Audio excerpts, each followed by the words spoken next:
saudara maju ke depan untuk berdoa. Oh haleluya.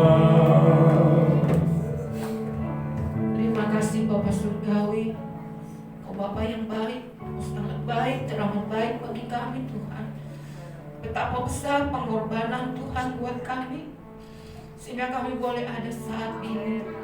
Pengorbanan Tuhan memberikan keselamatan buat kami Tuhan. Ya, kami mau merenungkan betapa besarnya kasih Tuhan dalam hidup kami. Dan betapa Tuhan Engkau selalu merencanakan satu rencana yang indah dalam hidup kami. Sebab itu Tuhan, bahwa kami semakin setia kepada Tuhan, bahwa kami semakin sungguh-sungguh kepadamu Tuhan. Bahkan di tengah-tengah keadaan dunia saat ini Tuhan, kami tidak mampu dengan kekuatan kami Tuhan. Tapi kami bersyukur kami punya Allah yang setia, Allah yang sekali-kali tidak pernah meninggalkan kami, sehingga kami selalu dalam pemeliharaan Tuhan. Kami selalu dalam lindungan Tuhan, sebab Tuhan menjaga, Tuhan memelihara, bahkan Tuhan senantiasa memberkati kami. Terima kasih buat waktu yang indah Tuhan. Kami boleh ada di hadirat Tuhan, kami boleh memuji Tuhan, kami boleh menyembah-Mu Tuhan. Sebab hanya Engkau yang layak disembah, hanya Engkau yang layak diagungkan Tuhan. Dan saatnya Tuhan, Tuhan siap memberkati kami dengan firman-Mu. Tuhan, berfirmanlah bagi kami Tuhan. Firman-Mu adalah kekuatan buat kami dalam pengiringan kami kepada Tuhan. Dan firman-Mu juga Tuhan adalah firman yang akan meneguhkan iman percaya kami kepada Tuhan. Dan firman Tuhan juga yang akan menasehati kehidupan kami, supaya kehidupan kami semakin berkenan di hadapan Tuhan. Baharui hidup kami Tuhan. Kalau ada hal-hal yang tidak berkenan kepada Tuhan, biar lewat firman Allah menegur kehidupan kami, menasehati kehidupan kami Tuhan, supaya kami lebih baik lagi di dalam perjalanan kami mengiring Tuhan. Terima kasih Bapa Surgawi, urapi hamba-Mu yang akan menyampaikan firman Allah. Tinggal dalam urapan kuasa Roh Kudus, dan berbicaralah Tuhan. Biar firman Allah diberitakan, disampaikan Tuhan, dan biar kami diberkati Tuhan. Kami persiapkan tanah hati kami yang baik di hadapan Tuhan, sehingga firman Tuhan akan tertanam dalam hidup kami. Bukan hanya Tuhan sampai bertumbuh, tapi dia akan berbuah-buah untuk kemuliaan bagi nama Tuhan. Terima kasih Tuhan. Terima kasih, kami sudah berdoa dan kami siap dengan firman Tuhan dan menjadi pelaku-pelaku firman Tuhan. Di dalam nama Tuhan Yesus kami berdoa. Haleluya. Amin.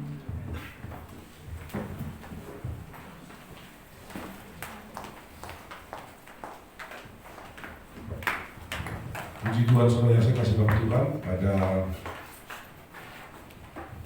pagi hari ini saudara, saya sudah berbicara banyak tentang perubahan, tujuh perubahan menuju manusia Kristus. Saya kembali mengingatkan, saya sudah menyampaikan tentang jiwa yang bolong, tentang power karakter, tentang transformasi hati. Pagi hari ini saya akan tutup semua rangkaian dari hal tentang perubahan, tentang karakter dengan pribadi yang mau berubah. Nah, saudara yang saya kasih dalam Tuhan, seberapa banyak kita sudah mendengarkan firman Tuhan, materi-materi seminar tentang perubahan. Tapi kalau kita sendiri tidak mau berubah, maka semua ilmu, semua kebenaran yang saudara sudah dengar akan mungkin itu berulang-ulang itu menjadi sesuatu yang tidak ada gunanya, sesuatu yang tidak ada manfaatnya. Karena perubahan adalah tindakan dari pribadi kita yang lahir dari diri kita sendiri. Jadi perubahan tidak, saudara yang saya kasih Tuhan, walaupun saudara ditodong dengan senjata, kalau saudara tidak mau berubah, juga ada yang bisa paksa. Sekalipun mungkin saudara mati ditembak, kalau saudara tidak mau berubah, tidak juga berubah. Oleh sebab itu saya katakan perubahan itu lahir dari diri sendiri. Saya mau berubah enggak? Saya mau lebih baik enggak? Saya mau hidup saya lebih baik enggak? Itu tergantung kita.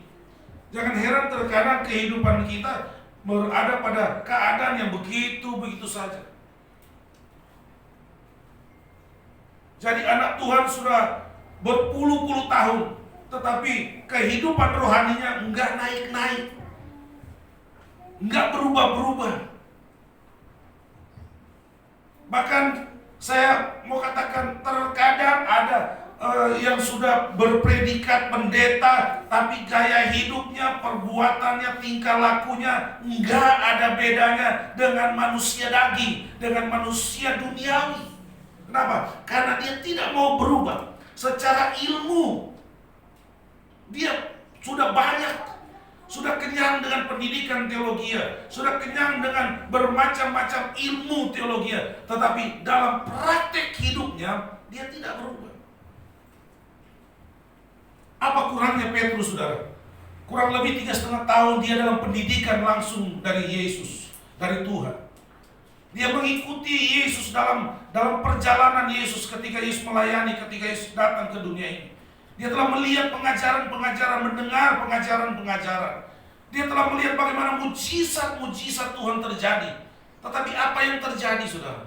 Ketika Yesus ditangkap, ketika Yesus akan dihukum, maka Petrus yang melihat mujizat Tuhan, Petrus yang mendengar pengajaran Yesus secara langsung, tetapi Petrus juga yang menyangkal Yesus ketika ada anak berkata, "Bukankah engkau juga adalah murid Kristus?" Dia berkata, "Tidak, bukan, aku bukan murid Yesus." Saya mau katakan, tidak jaminan berapa lama engkau ada dalam gereja. Tidak jaminan berapa banyak engkau membaca Alkitab, berapa banyak engkau mendengarkan kebenaran-kebenaran firman Tuhan. Bahkan mungkin dari pagi sampai malam, saudara buka YouTube, saudara dengar khotbah-khotbah yang ada. Saya mau katakan itu tidak jaminan kalau engkau sendiri, dirimu sendiri, tidak mengambil keputusan bahwa saya ingin berubah. Perubahan sesuatu yang indah pasti, saudara. Perubahan pasti sesuatu yang menyenangkan pada akhirnya. Tapi awalnya memang tidak menyenangkan. Biasa hidup dengan gaya hidup duniawi, tiba-tiba seperti diikat untuk saudara tidak bisa berbuat apa-apa, tidak boleh ikut dengan gaya duniawi. Rasanya tersiksa. Tapi ketika saudara bisa melewati tahapan itu, saudara akan menemukan kebahagiaan dari perubahan yang saudara ambil.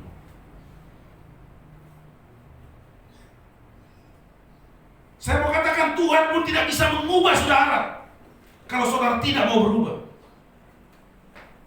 Karena Tuhan memberikan kebebasan kepada kita.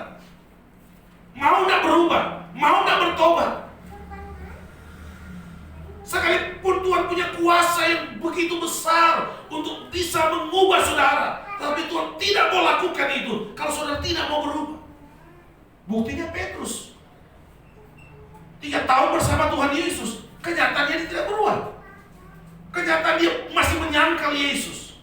Nah, saudara yang saya kasih dalam Tuhan, kebenaran Allah pagi hari ini kiranya membawa kita untuk betul-betul kita mengambil keputusan untuk berubah. Seindah-indahnya dunia, saudara, seindah-indahnya kehidupan duniawi, semanis-manisnya kehidupan duniawi, ujung-ujungnya hanya menyakitkan, hanya akan membuat engkau sakit, hanya akan membuat engkau binasa. Kita akan melihat, saudara, contoh dalam firman Tuhan, bagaimana satu sikap, satu keputusan yang luar biasa, di mana seorang yang mau mengambil keputusan, dia mau berubah di dalam kehidupannya. Kita sudah banyak kali mendengar, saudara, kisah tentang seorang anak bungsu yang meninggalkan orang tuanya. Dia mengambil keputusan untuk jauh dari rumah bapaknya. Dia pergi ke suatu tempat. Dia menemukan satu kehidupan yang indah sekali. Hidup dengan pesta pora. Dikelilingi dengan gadis-gadis cantik. Dia berada di satu pesta. Dia bisa mabuk-mabukan di sana, bersenang-senang di sana. Saya katakan seindah-indahnya dunia, saudara, suatu saat dia akan menemukan kepahitan dunia itu sendiri. Lukas pasal 15 ayat 17 dan seterusnya, saudara. Karena sebentar saya akan mengulang ayat-ayat ini. Ayat 17 sampai 21 saya baca firman Tuhan, saudara tinggal duduk saja. Lalu ia menyadari keadaannya. Katanya, betapa banyaknya orang upahan Bapakku yang berlimpah-limpah makanannya, tetapi aku di sini mati kelaparan. Aku akan bangkit dan pergi kepada Bapakku dan berkata kepadanya, Bapa, aku telah berdosa terhadap surga dan terhadap Bapa. Aku tidak layak lagi disebutkan anak Bapa. Jadikanlah aku sebagai salah seorang upahan Bapa. Maka bangkitlah ia dan pergi kepada bapaknya. Ketika ia masih jauh, ayah telah melihatnya, lalu tergeraklah hatinya oleh belas kasihan. Ayah itu berlari mendapatkan dia, lalu merangkul dan mencium dia. Kata anak itu kepadanya, Bapa, aku telah berdosa terhadap surga dan terhadap Bapa. Aku tidak layak lagi disebutkan anak Bapa. Saudara yang saya kasih Tuhan, saudara baca, boleh baca ayat sebelumnya dan saudara baca ayat selanjutnya. Saudara yang saya kasih dalam Tuhan, saya sudah sampaikan bahwa satu peristiwa seorang anak meninggalkan rumah bapaknya dan dia hidup dengan segala kemewahan dunia. Dan pada akhirnya dia menemukan bahwa kemewahan dunia hanya sementara. Keindahan dunia hanya sementara. Dia hanya memberikan kepuasan sesaat dan pada akhirnya dia akan terjerumus dalam dosa. Dia akan terjerumus ke dalam penderitaan. Dia akan terjerumus ke dalam suasana di mana jiwanya merasa kosong.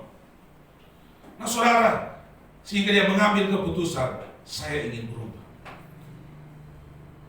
Saudara yang saya kasih dalam Tuhan, ketika dia mengambil keputusan bahwa dia akan berubah, ada beberapa hal yang saya ingin sampaikan bahwa perubahan itu betul-betul terjadi. Banyak orang mengambil keputusan, saya mau berubah, saya mau jadi anak yang manis. Berapa banyak kali saya membohongi orang tua saya semasa muda saya. Ketika saya melakukan kesalahan, saya ditegur oleh orang tua, lalu saya menjawab, saya akan berubah, saya akan menjadi anak yang baik. Berapa kali saya membodohi hamba Tuhan ketika menegur saya karena saya hidup di dalam keadaan yang tidak benar. Kenyataannya saya tidak berubah. Saudara, perubahan hanya keluar dari perkataan mulut saja, saudara. Itu tidak cukup.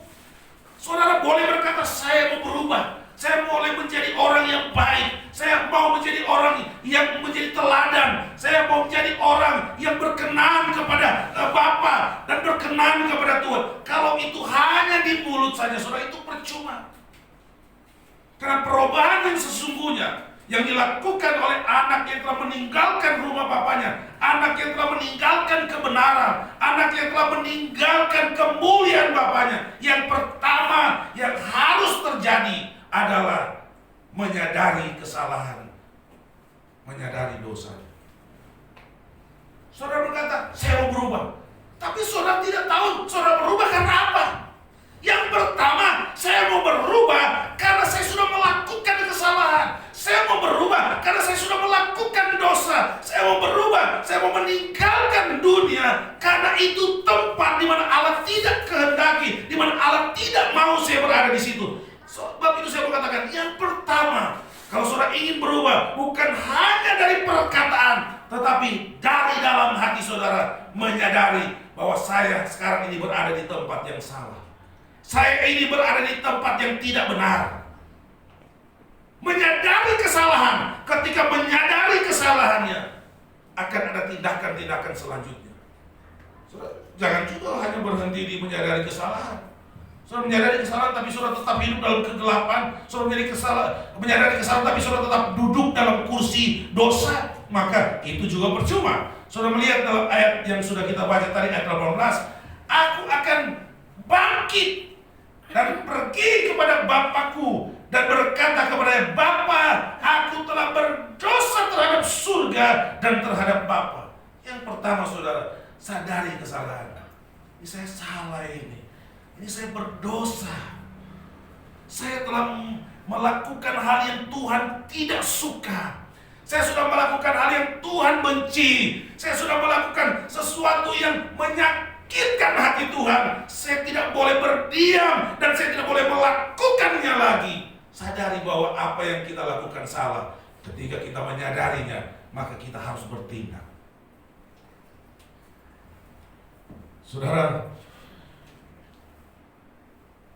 kalau kita mungkin melihat ke belakang hidup kita, mungkin ada banyak kali kita membodohi diri kita sendiri.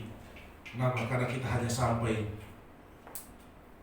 mungkin menyadari atau sampai berkata mau berubah, tapi pada kenyataannya kita tidak sampai pada perubahan yang sesungguhnya yang Tuhan inginkan.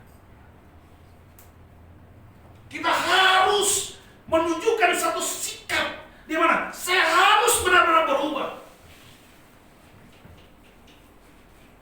Bangunkan kesadaran bahwa kita ini bukan manusia yang sempurna.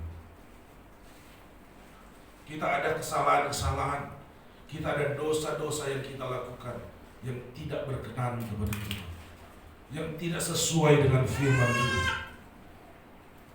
Kita harus bangun kesadaran, kita masih manusia yang berdosa. Kita masih manusia yang penuh dengan kelemahan. Terus kita bangun. Dengan kita membangun kesadaran tersebut, maka kita akan lebih hati-hati dalam kehidupan kita. Untuk kita bertindak, untuk kita mau melakukan sesuatu. Yang kedua, saudara, untuk kita berubah, sesungguhnya kita harus melangkah. Dalam ayat 14 tadi, aku akan bangkit dan pergi kepada Bapakku dan berkata kepadanya. Yang kedua, saudara, kita harus bangkit. Kita harus melangkah. Kita harus meninggalkan. Kita harus menjauhi hal yang tidak berkenan kepada Tuhan. Hal yang tidak sesuai dengan firman Tuhan. Kita harus pergi. Kita harus melangkah. Kita harus menjauhi. Saudara saya sadar bahwa saya telah melakukan kesalahan. Saya telah menyakiti orang tua saya telah menyakiti Tuhan. Saya sadar, betul saya sadar. Tuhan ampuni saya, Tuhan ampuni saya. Tetapi saudara sadar, tapi saudara tetap di tempat duduk tersebut. Percuma.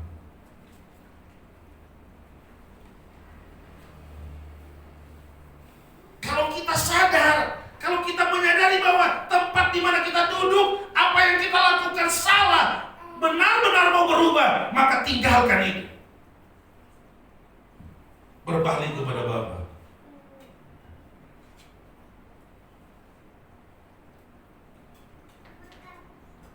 Kita menjauhi segala hal yang tidak berkenan kepada Tuhan.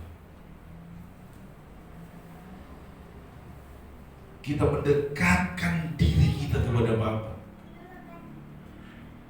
Dalam perikop ini, saudara yang saya kasih dalam Tuhan, betapa rindunya hati Bapa melihat perubahan kehidupan kita.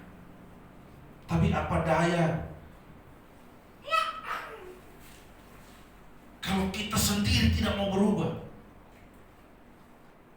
Firman Allah berkata, maka setiap hari bapaknya duduk di depan rumah merindukan kembalinya anaknya yang hilang, kembalinya anaknya yang sudah mati. Dia terus setiap hari menantikan. Dia tidak pernah bosan menantikan anaknya untuk kembali, atau anaknya berubah dan kembali kepada dia. Saudara yang saya kasih dalam Tuhan, saudara pikir Tuhan tidak rindu dengan kita? Tuhan sangat rindu.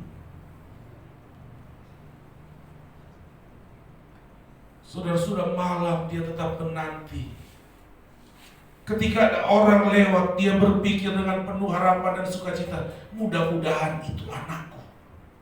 Tetapi ketika orang tersebut lewat, dia melihat itu bukan anak yang dia nantikan.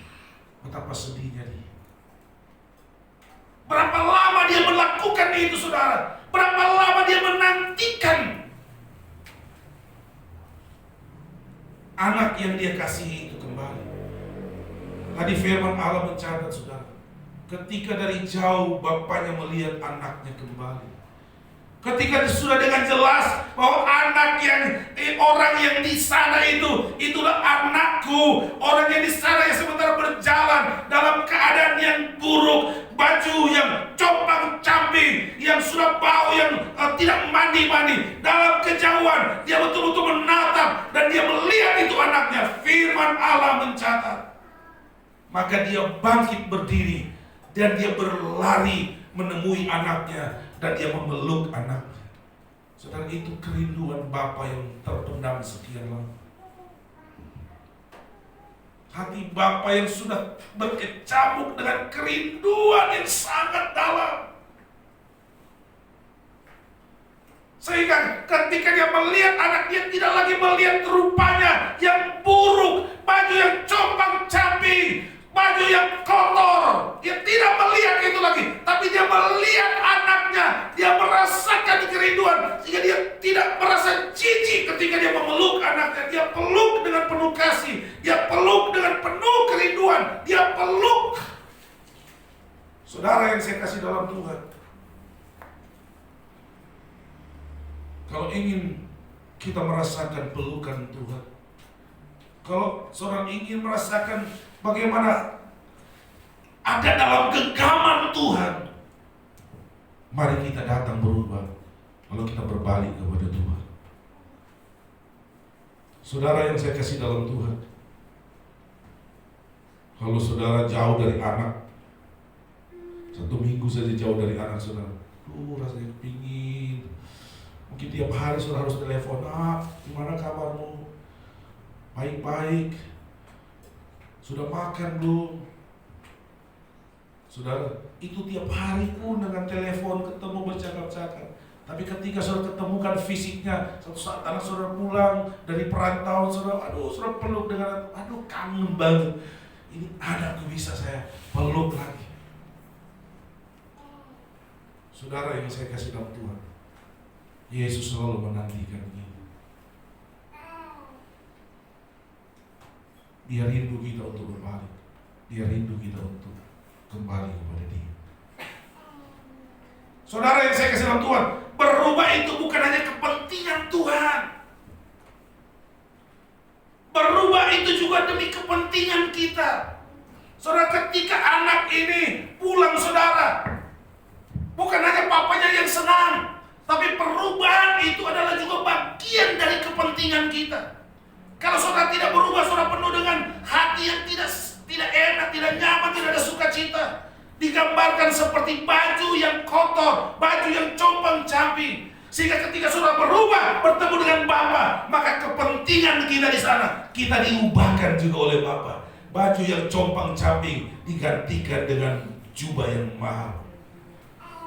Bau kita yang busuk, kita dimandikan dan diminyaki, dan kita berbau harum, berbau wangi.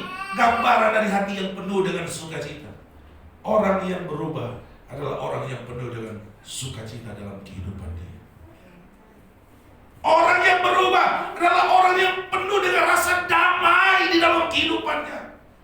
Oleh sebab itu perubahan bukan hanya kepentingan Tuhan semata. Perubahan adalah bagian dari kehidupan kita yang kita rindukan dalam hidup kita. Saudara dipakaikan dengan jubah yang mahal, sehingga sukacita besar ada dalam hidup saudara, melimpah dalam hidup saudara. Ketika saudara berjumpa dengan Tuhan, maka saudara dipakaikan cincin yang mahal. Ketika saudara berjumpa dengan Bapa di surga, saudara dibuatkan pesta yang meriah. Itu kepentingan kita, saudara. Sebab itu, mari kita mengambil keputusan dalam hidup. Saya mau berubah. menjadi seorang anak Tuhan yang benar-benar dikuasai oleh firman, bukan dikuasai oleh kedagingan di tempat di mana anak ini berada. Yang terakhir, saudara, bentar kita kemas dalam perjanjian Monas yang kudus. Perubahan harus juga dibuktikan dengan pengakuan. Mengakui akan kesalahan. Saudara sadar, menyadari kesalahan.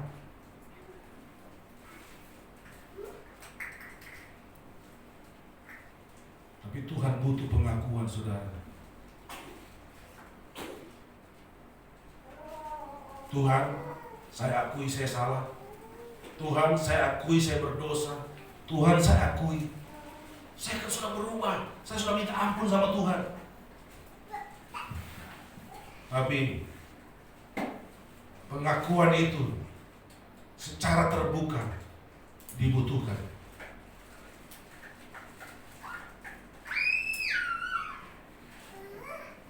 Saudara, hal ini yang paling berat. Mungkin di hadapan Tuhan kita mengaku kita salah, Tuhan ampuni kita. Tapi bagian yang lain dari perubahan adalah kita berani mengakui kesalahan kelemahan kita kepada siapapun. Yang paling berat ini laki-laki, saudara. Suami-suami. Walaupun sudah salah, rasanya berat untuk mengakui kesalahan di depan istri, di depan anak-anak.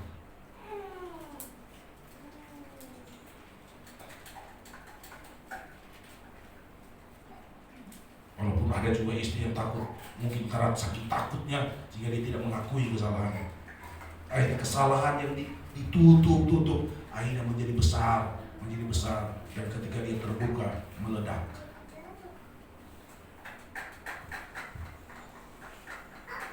Saudara yang saya kasih dalam Tuhan, ayat 21, kata anak itu kepadanya, Bapa, aku telah berdosa terhadap surga dan terhadap Bapa.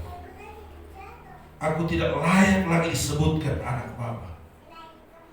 Dia mengakui, Tuhan atau Bapa, aku telah berdosa. Aku kalau mungkin disebut semua setiap kalimat yang disampaikan anak ini kepada bapaknya, Bapa, aku telah habiskan semua harta bagianku. Aku sudah pakai untuk pesta pora. Aku sudah pakai untuk mabuk-mabukan. Aku sudah pakai untuk bersenang-senang. Bahkan aku sudah pakai di tempat-tempat dunia kegelapan, persinahan dan lain sebagainya. Mungkin panjang dia mengakui semuanya. Bapa, sehingga aku tidak layak lagi disebut anak. Saudara yang saya kasih dalam Tuhan,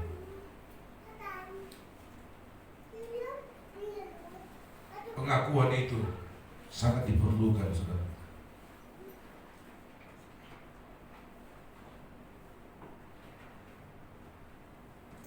Terkadang ketakutan membuat kita tidak berani untuk mengatakan apa yang sudah terjadi, kesalahan yang sudah kita lakukan. Rasa gengsi, malu atau sombong terkadang membuat kita tidak berani mengakui kesalahan yang kita lakukan. Apalagi kalau tuan sama pembantu, nyonya sama pembantu. Apakah nyonya atau tuan itu benar semuanya, saudara? Mungkin 1000 banding 1. Ada seorang tuan, seorang nyonya berkata kepada pembantunya, Pak, maaf ya, ibu salah. Pak, maaf ya, bapak salah. Mungkin itu tidak pernah terjadi, sangat sulit. Tapi saya percaya kita yang sudah diubahkan oleh Tuhan, kita yang mau berubah, kalau toh memang kita salah, kenapa kita tidak berani berkata seperti itu? Kenapa? Kita berani mengakui kesalahan, justru akan mengangkat wibawa kita, mengangkat derajat kita, mengangkat kehormatan kita. Orang terkadang takut mengakui kesalahan, nanti direndahkan. Takut mengakui kesalahan, nanti orang cemooh dan lain sebagainya. Saya mau katakan kepada saudara, itu hanya bisikan setan. Kalau kamu mengaku, nanti kamu tidak dihargai. Kalau kamu mengaku, nanti kamu akan dikucilkan dan lain sebagainya. Tapi sesungguhnya, kalau saudara, saya suka lihat dan dengar cerita film singkat, cerita-cerita kehidupan yang terkadang saya meneteskan air mata, saudara. Ketika ada seorang telah melakukan kesalahan, lalu dia dengan kesatria mengakui kesalahan dia.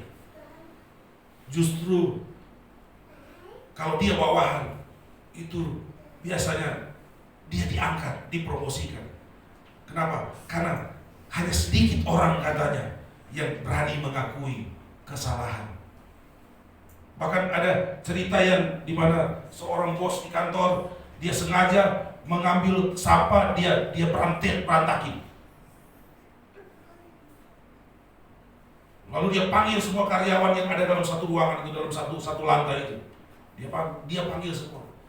Dia bertanya, siapa yang telah membuat itu sampah berantakan? Tidak ada yang mengaku. Bukan saya. Semua menyangka. Bukan saya. Kalau tidak ada yang mengaku, maka saya akan menghukum seluruh karyawan yang ada di lantai ini. Saudara, tiba-tiba ada seorang wanita. Dia datang menghampiri bos. Dia berkata, Tuan, sayalah yang melakukan ini. Lalu Tuhan yang katakan, kenapa kamu melakukan itu? Kenapa kamu mengakui bahwa kamu yang melakukan itu? Karena saya tidak mau seluruh karyawan yang ada di tempat ini mendapatkan hukuman, mendapatkan sanksi. Baiklah, saudara, bosnya masuk ruangan dia. Karyawan kembali ke tempat pekerjaan masing-masing. Dan bos itu memanggil karyawan yang mengakui perbuatannya. Dia katakan, saya tahu bukan kamu yang melakukannya. Karena sayalah yang membuat sampah tersebut berantakan. Sayalah yang membuang sampah itu di lantai. Tapi saya menghormati engkau, saya menghargai engkau. Karena ada orang yang berani mengambil risiko, mengakui, hanya ingin mau menyelamatkan orang lain. Saudara, yang saya kasih dalam Tuhan, itu kesalahan yang dia tidak lakukan, toh dia dapat penghargaan. Nah, di hadapan Tuhan, kesalahan, apalagi kesalahan yang kita lakukan, lalu kita mengaku di hadapan Tuhan, kita tidak akan direndahkan oleh Tuhan. Justru kita akan diangkat oleh Tuhan. Kita akan dibawa oleh Tuhan ke tempat yang jauh lebih terhormat, di mana pesta pora Tuhan akan lakukan buat saya dan saudara. Seorang pembawa makanan tiba-tiba dia menyerempet mobil mewah.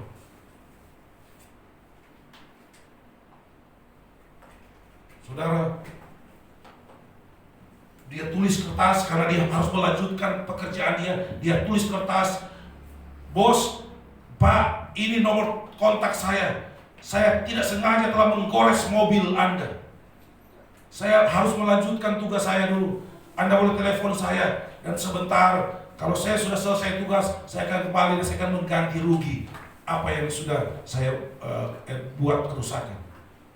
Saudara, dia mengakui, padahal tidak ada yang lihat. Seharusnya dia boleh lari, tidak ada yang memandang dia. Tapi justru dengan apa yang dia lakukan, dia tidak mengganti kerusakan dari mobil tersebut, tapi dia mendapatkan jabatan dari bos yang punya mobil itu. Kenapa? Dia berkata, kalau kamu orang yang berani bertanggung jawab, maka tentunya pekerjaan kamu pasti akan jauh lebih baik.